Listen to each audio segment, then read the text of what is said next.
मित्रों, जीवन और जीवन से जुड़े विषयों पर तथागत बुद्ध का नजरिया बहुत ही सटीक और एकदम समझ में आने वाला ही रहा है। उन्होंने कभी किसी विषय को बहुत उलझाकर नहीं समझाया। अपने शिष्यों की सारी जिज्ञासाएं वे साधारण से साधारण उदाहरणों से ही हल कर दिया करते थे।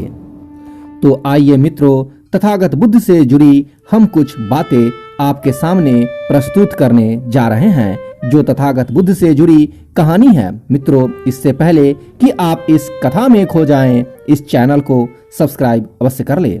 मित्रों, भगवान बुद्ध से उसके शिष्य अक्सर मृत्यु को लेकर तरह तरह के सवाल पूछा करते थे। बुद्ध हमेशा इस सवाल को टाल दिया करते थे। एक बार उनके एक शिष्य ने इस सवाल का जवाब जानने की मन में ठान ली। उसने पहली बार सवाल किया तो बुद्ध हंसकर टाल गए।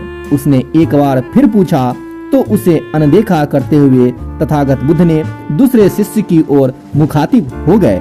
लेकिन वह शिष्य हठी था और कहाँ मानने वाला था। उसने एक बार फिर तथागत बुद्ध से पूछा, तब तथागत बुद्ध ने जीवन और मृत्यु का रहस्य उसको समझाए। मित्रों, शिष्य ने जब बुद्ध से सवाल पूछा कि मनुष्य की मृत्यु के बाद क्या होता है, तो उन्होंने कोई जवाब देने के बजाय उससे ही सवाल कर बैठे। उन्होंने शिष्य से पूछा कि शिष्य, मान लो तुम्हारे शरीर में कहीं से कोई बाण आकर लग गई, तो सबसे पहले तुम क्या करोगे? शरीर से बाण को निकालोगे या यह पता करोगे कि तीर कहाँ से आया है और किसे मारने के लिए छोड़ा गया है? इस पर उस शिष्य ने तथागत बुद्ध से कहा कि हे तथागत, सबसे पहले मैं उस तीर को अपने शरीर से निकालूंगा और उस घाव पे मरहम पट्टी करूंगा, क्योंकि वह विष भरा तीर हमारे पूरी शरीर को नष्ट कर सकता है, जिससे हमारी मृत्यु भी हो सकती है। इसलिए सबसे पहले हम उस तीर को अपने शरीर से अलग करेंगे।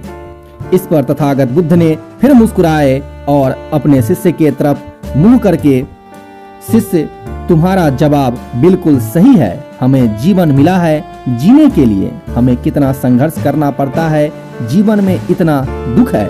हमें अपनी ऊर्जा उन दुखों के निवारण में खर्च करनी चाहिए, न कि यह सोचकर अपना वर्तमान और भविष्य खराब करना चाहिए कि मरने के बाद क्या होगा। जो हमारे बस में है ही नहीं, उसका विचार ही क्यों करना।